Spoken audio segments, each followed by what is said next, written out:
My ex-wife showed up to our divorce hearing pregnant.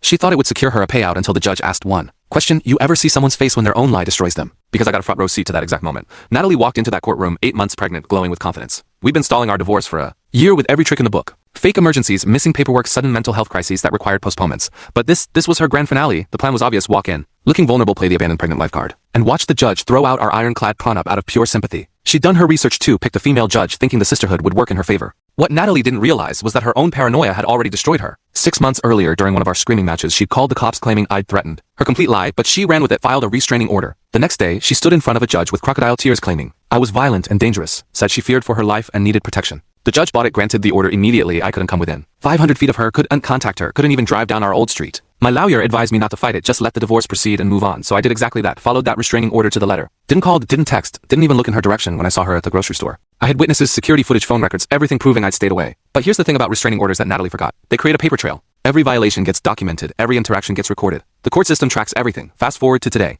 Natalie strutted in wearing a designer maternity dress, one hand on her belly, the other clutching tissues for the waterworks. She'd even brought her mother for extra sympathy points. Her lawyer started the sob story, immediately painted me as the classic deadbeat dad, who'd abandoned his pregnant wife, talked about her financial hardship, and how she'd been left with nothing while carrying our child. Natalie sat there nodding, occasionally dabbing her eyes, playing the victim to perfection. She even threw in protective hand gestures over her belly. Whenever the lawyer mentioned my name, my lawyer stayed silent, preparing, because we already knew exactly how this would end.